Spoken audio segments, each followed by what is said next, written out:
Sheffield Wednesday shared in a 6-goal thriller. Millwall won it 4-2. It didn't take them long to carry on where they left off. Teddy Sheringham had his first shot charged down. He looked to be pulled down following up, but Paul Stevenson was on the spot and Millwall were one up after just 47 seconds. But Wednesday have got the best league and cup record away from home in the country. In David Hurst, they've got a striker in the form of his life. And when John Harkes set him up 11 minutes later, Hurst's turn was perfect. His shot was unstoppable. Wednesday oozed class, none more so than John Sheridan. His inch-perfect pass setting up Carlton Palmer. Only Brian Horne's fingertips denied him a spectacular second. Horne did even better 3 minutes later to tip away Nigel Pearson's close-range effort, but he couldn't stop Trevor Francis putting Wednesday in front. But at the other end, Millwall's more direct approach had Wednesday consistently in trouble. 3 minutes before half-time, Alex Ray levelled it up. But if the Wednesday defence looked shaky, Millwall's was non-existent 10 minutes into the second half as Pearson stabbed in Sheridan's low free kick to make it 3-2. Millwall had been hit by a sucker punch. It stung John Goodman into action. He shrugged off 3 tackles to set up Teddy Sheringham for his 20th goal of the season. Hurst went all out for his 22nd when a square ball to Trevor Francis might have been better. But it looked as though he'd got away with it when Viv Anderson headed in his first goal in a Wednesday shirt just 3 minutes from time. Millwall, though, had scored in their first attack and they scored in their last. Again, Wednesday failed to clear. Alex Ray stuck out a foot to equalise and bring the curtain down on a cup tie that had just about everything. I mean, it started from the first couple of minutes when we scored early on, and from there on in, it was a non-stop cup tie. And great credit to the 22 players who took part in that game, because they made it. You're always a bit, if somebody scores an equaliser with the last kick of the match, all credit to them. They worked very hard. They never stopped fighting. I thought we played very well. They played very well. I mean, don't forget we were a goal down in the first minute. At that stage, we might have taken a draw. We might have settled for a draw there.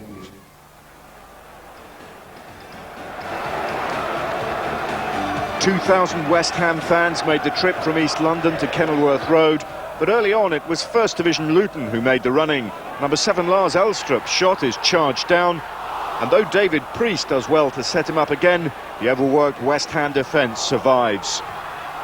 Chances few and far between, but no shortage of competitiveness. This little tete-a-tete earns Steve Williams and Ian Bishop a booking. Beaten 5-1 here in a cup tie last month, West Ham stunned Luton right on the interval. Stuart Slater's shot saved, but keeper Alex Chamberlain could do nothing about the rebound. And the man in the right place at the right time, fullback George Paris. Second half, Luton moved up a gear. Elstrup to Sean Farrell, but he shot just wide. Luton's Darren McDonough, though, was bang on target as he accidentally poleaxed Trevor Morley. Both players recovered, but moments later, West Ham suffered another blow as the free kick isn't cleared. Kingsley Black on hand to score, and Black perhaps relieved that Luton not on the end of a shock scoreline after all.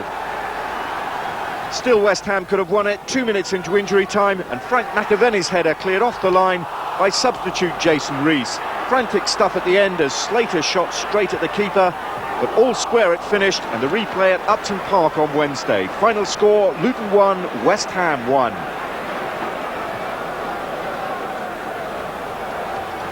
Cambridge manager John Beck said this would be the toughest test his high-flying side had faced all season, and in the first half, well, it looked like an examination that they'd fail miserably. Middlesbrough were without top scorer Bernie Slaven, but they were playing controlled, fluent football, dissecting the Cambridge defence seemingly at will. John Hendry was making a right nuisance of himself out on the right flank. And the Cambridge keeper John Vaughan again kept his side in it when Robbie Mustoe broke clear. Mustoe will be tonight kicking himself all the way back to Teesside. Well, the Cambridge bench read the riot act at half-time and the effects were instantaneous. Dion Dublin's flick on, providing an opening for John Taylor. And then Taylor returning the compliment as Dublin shot just wide. The pressure was starting to tell on the Borough defence, and after 67 minutes, Taylor was left with a free header, and that lifted the roof clean off the Abbey Stadium. 10 minutes later, and it was 2-0. Dublin picking out Lee Philpott's break out on the left. He in turn then finding Taylor in space, and his delightful finish, finally burying Borough. So, Cambridge United's love affair with the Cup continues. Quarter-finalists last year, the 5th round now this, but no resting on the laurels. Believe it or not, there was a light training session 10 minutes after the final whistle. We haven't played very well today, really, but you know, at the end of the day, we've had a couple of bits of great play, and luckily I've been on hand to just tuck them away. What did the boss say to you at half-time? Because you were a changed side in the second half. He absolutely slaughtered us. He just said, I can't believe you're playing like this. It's totally foreign to the way we're meant to play. And he just absolutely went mad. Who would you fancy tomorrow's draw? Wouldn't mind Crewe down here. He's complaining. Well, whoever they draw in the 5th round, they won't relish a day out in Cambridge. Cambridge 2, Middlesbrough 0.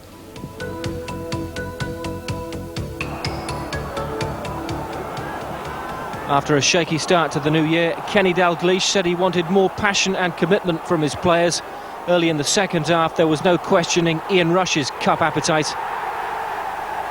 Barnes' through ball inch perfect, as was Rush's first touch, and Liverpool one up.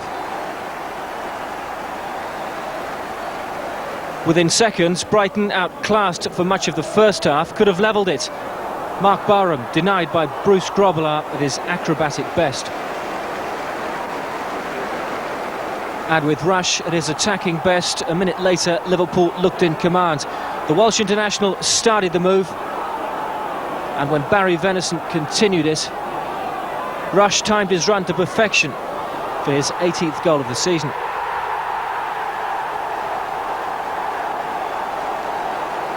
A typical piece of finishing from Rush, and at that stage, it looked as though Liverpool were well on course for round 5.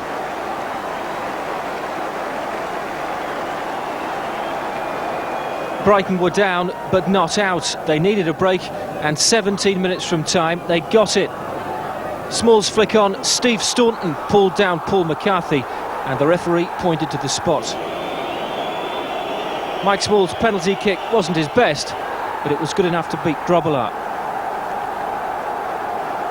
And Small and Brighton certainly weren't finished. 5 minutes later, the big striker headed across goal, and John Byrne headed in a dramatic equaliser. Brighton knocked Liverpool out of the FA Cup twice in the mid-80s. They try to make it 3 in a row at the Goldstone grounds on Wednesday. Liverpool 2, Brighton 2.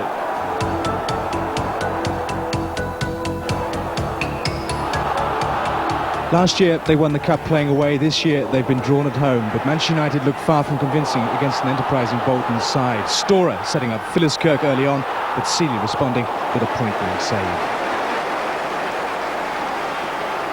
It wasn't until the second half that United finally started pulling themselves together. In the 79th minute, Lee Sharp out on the left, finding Mark Hughes, who in turn found a spectacular finish. More than a few blushes saved as Hughes scored his 8th goal in 6 games to put Manchester United into the 5th round of the Cup. Manchester United 1, Bolton 0.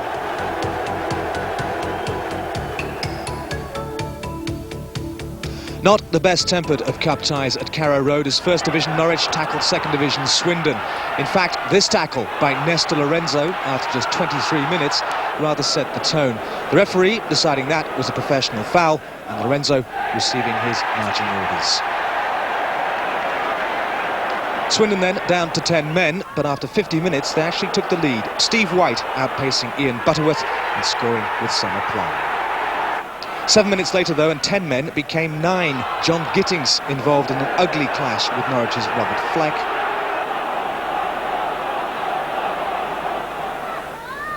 And that was him dismissed too.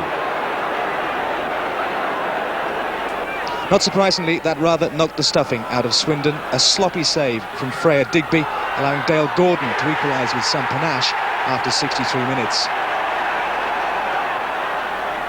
Even then, it seems Swindon might hold out for the draw, but 5 minutes from time, substitute and Danish international Henrik Mortensen volleyed Norwich into the lead. And as if to add insult to injury, Mortensen then set up Robert Fleck to make it 3-1 in the final minute. Swindon's misery complete, Norwich 3, Swindon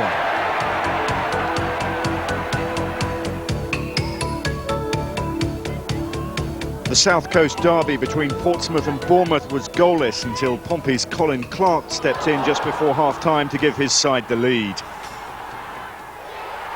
A sweet moment this for Clark, who used to play for Bournemouth. The second half, though, was the Guy Whittingham show. John Beresford with the cross and a neat shot on the turn by Whittingham. Pompey 2 up, but there was plenty more to celebrate. 14 minutes later, Clark with the flick on, Whittingham from close range. The former soldier right on target again. Bournemouth's hopes were raised briefly when substitute Wayne Faraday pulled one back for the third division side. But their joy didn't last, because from Steve Wigley's cross, Whittingham completed his second consecutive FA Cup hat-trick. 4-1 to Portsmouth, and the rout was completed by who else?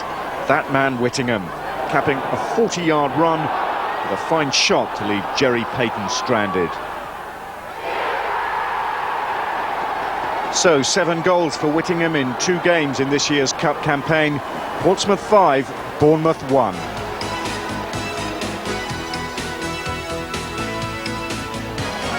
The shock of the day came at Gay Meadow, where struggling third division Shrewsbury put out the 1988 winners Wimbledon. Dean Spink could have been the hero with some better finishing. In fact, the former Aston Villa striker could even have had a hat-trick, as the Wimbledon offside trap was continually sprung by a rampant Shrewsbury. The only goal came 7 minutes before half-time. It's Billy Askew with the cross and a precision finish from ex-Villa hero Gary Shaw. Shrewsbury 22nd in Division 3, 1. Wimbledon 7th in Division 1, 0. Dixon. Thomas has done well, he's protected it. And Groves. Great save. Lovely move. Perry Groves getting a great ball pulled back, but it was an excellent save from the former Arsenal favourite, John Lukic. Fairclough is competing. McAllister chasing this one. Winterburn onto him. And McAllister's done a great job. Can he pick out anybody here? Oh, and Chris Fairclough just over the bar. Great run by McAllister.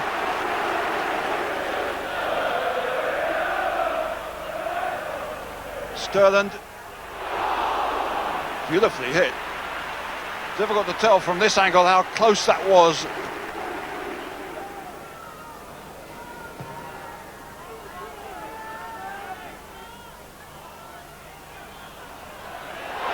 Forward goes Paul Davis. The flag is up over the far side.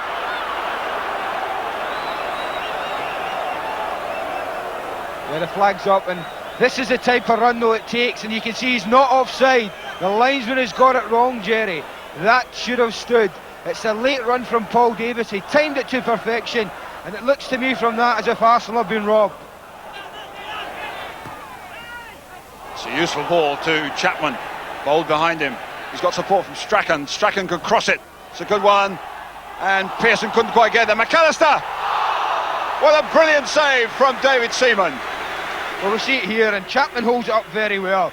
And it's little Gordon Strachan who delivers it. Gary's speed causes the problems. But watch this for a strike. He couldn't have hit it any better. And David Seaman produces really an instinctive save. In these days, Gaza, his second match back after suspension, and Oxford United Ken Vasey in goal, who's been on loan, made it permanent from Torquay this past week. Phillips, a veteran of their Milk Cup final success. And for Tottenham, of course, a crucial match. What, £23 million in debt, they told us this week. Terry Venables, of course, hasn't taken his side beyond the 4th round yet. Let's go then to White Hart Lane.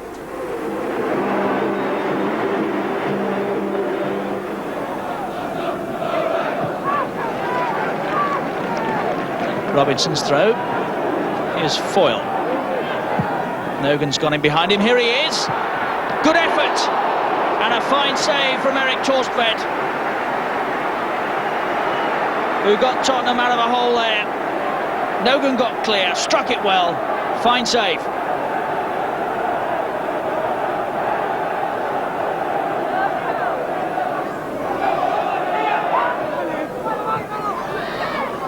Foyle battling. Howells. Oh, it's a mistake by Melville, and Lineker chasing. He'll settle for the corner.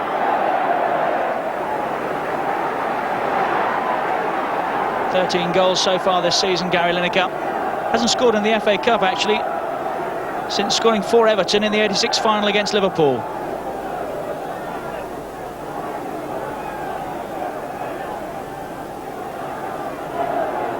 Here's Gascoigne.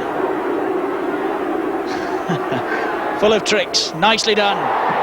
It's a good challenge. Oh, it'll come from Mabbott. He scored. Gary Mabbott, and Tottenham go in front.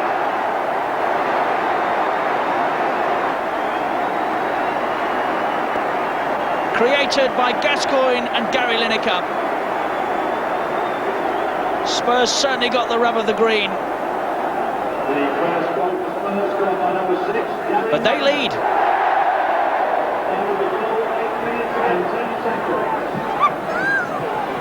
Logan away chasing. Torsved's come to meet him. Important challenge.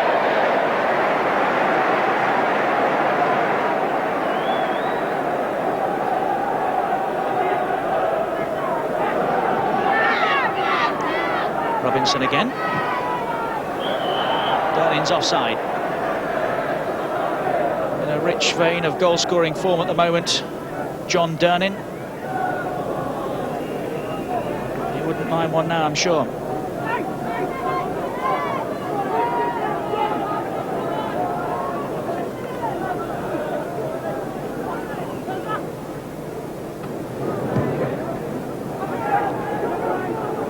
Still 1-0 Tottenham. That early strike from Gary Mabbott. Gascoigne challenging. Oh, Lineker's away! Is it 2? Oh, yes! Absolutely no doubt about it.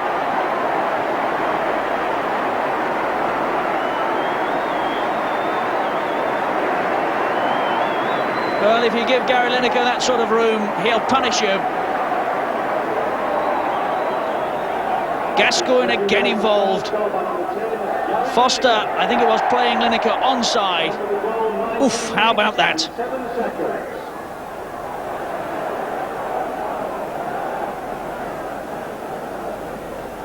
And this is the view that Ken Vasey had of it. Just a look from Lineker was enough. Bang.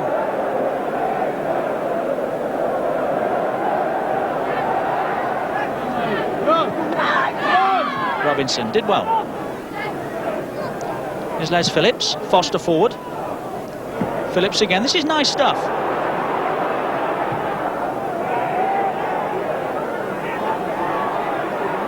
Oh, that'll be a free kick.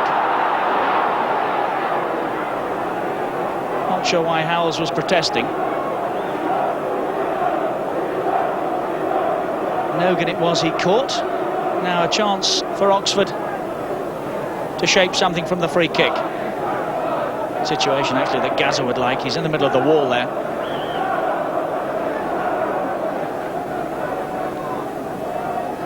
Simpson over the ball. And Jim Maggleton. Oof, wasn't too far away. Howls of derision from the Tottenham support, but it was a good effort. Simpson was having a look at it. Maggleton took it.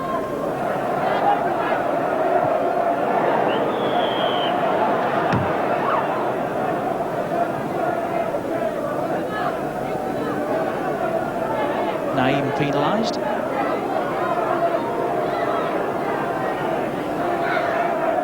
Foster with the free kick for Oxford, who trail by 2-0.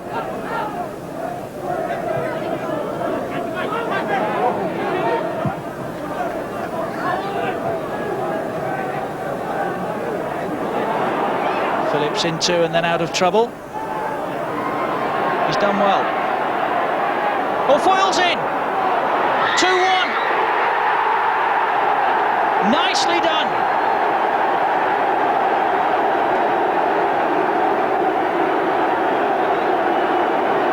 Martin Foyle, the scorer. A goal created by Les Phillips.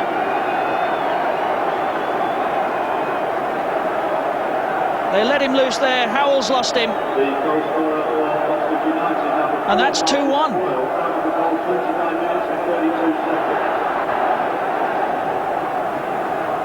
It's a very sharp haircut, isn't it?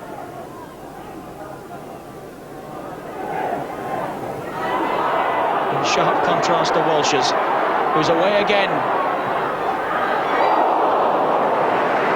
Couldn't quite screw it back enough. But it was an interesting little run by Paul Walsh. Difficult little player to shake off the ball.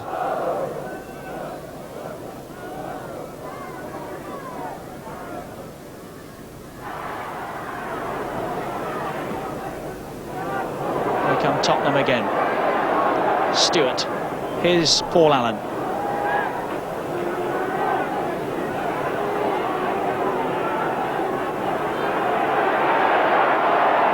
Support. There's Naim again. And Gascoigne.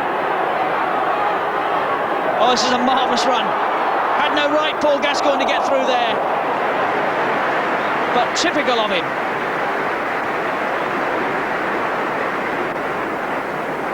Marvellous jinking run. Great feet from Paul Gascoigne. What a pity that there was no end product.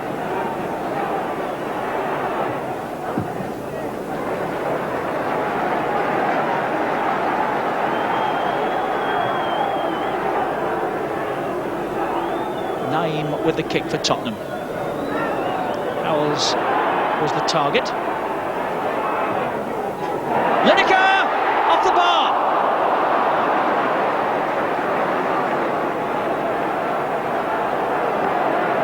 Desperately unlucky. It's a lovely flighted cross. Got up well too.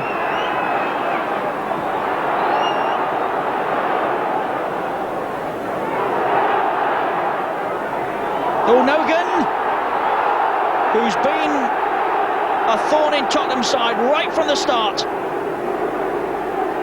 Thought he maybe should have had a penalty. Howells has gone down, and that doesn't look too good.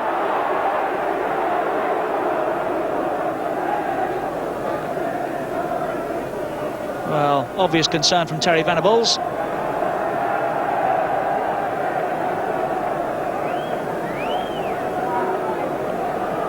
Nogan stretching. Well, plainly it wasn't a penalty, but not a sight we like to see in football. That's the end of David Howells for the afternoon.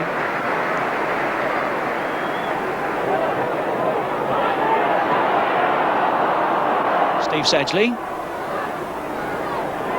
Replacement for Howells. Stewart.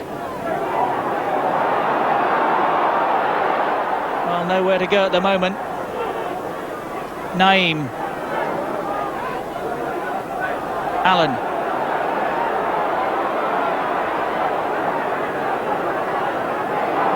Now then, a buzz the moment he gets the ball.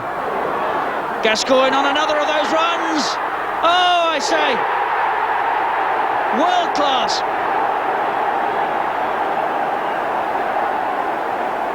Gascoigne absolutely delighted, and with good reason. Tottenham really had nowhere to go until he took control. First smile this week from Terry Venables. It was a marvellous goal.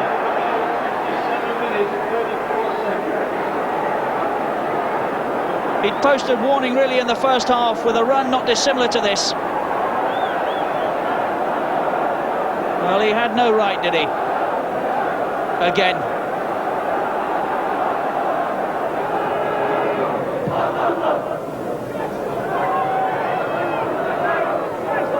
Walsh, good turn. Penalty? No, play waved on. Here's Walsh. Oh, side netting. Well, no complaints from Paul Walsh. David Axel was close enough.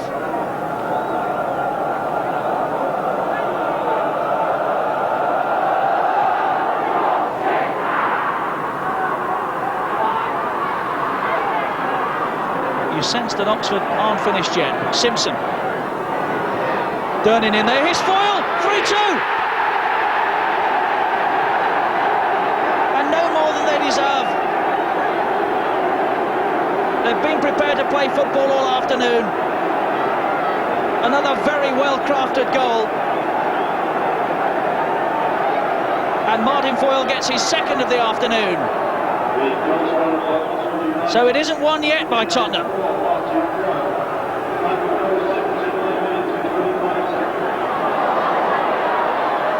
Walsh. Twisting and turning. Here's Allen.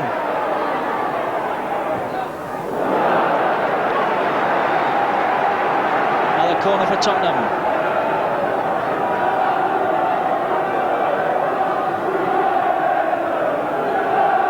Who at times have been void of ideas. Gascoigne has been at the heart of everything that they've created, really. And here he is again. Foster got a foot in.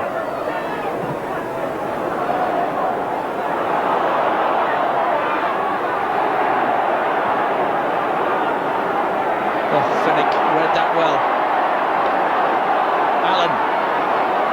A fourth surely would settle it. Oh, he's having a look. Gascoigne! That'll do!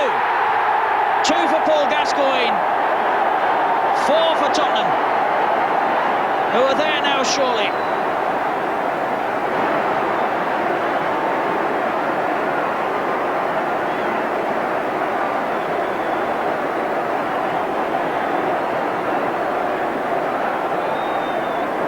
And you can sense the relief on the bench there.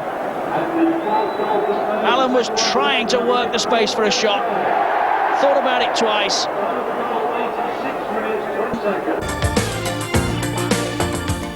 Crewe in red knocked out Rotherham with a goal from Craig Hignett. But if you're writing for tickets for the next round, don't claim to have been there the last time Crewe reached the last 16. It was 103 years ago.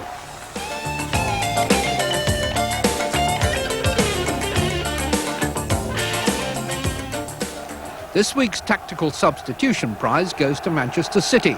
They sent on Clive Allen against Port Vale with the score at 1-1, and City in maroon waiting to take a corner. Looks for the flick on, and it's there.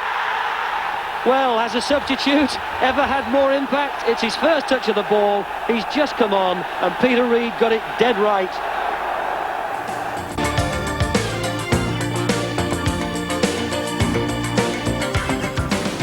There were no goals at Highbury yesterday, but controversy over a disallowed effort by Arsenal. For a change, it wasn't the professional foul that had the fans arguing. They were warming up that old chestnut, offside. Smith. Oh, it's Davis! Offside. Won't count. Well, the replay conclusively shows the linesman's error, but it also suggests that had the whistle not gone, John Lukic might have made a more positive effort to save. But near the end, Arsenal's goalkeeper, David Seaman, could not have been more alert. It's Strachan's cross. Oh, it's going to come out to McAllister! And that's the best moment of the whole afternoon. A great shot by Gary McAllister and a wonderful save by David Seaman.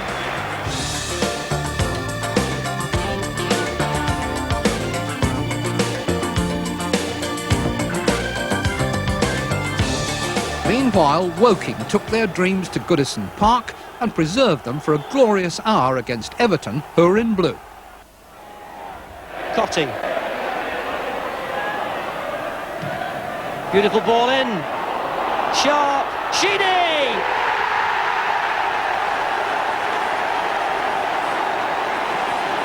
The left foot of Kevin Sheedy has rescued Everton. There was no way back, but the lads from the stockbroker belt left the field knowing that in years to come, Woking will be remembered beside Yeovil and Sutton and Blythe Spartans and the others who've spoken up for the underdog.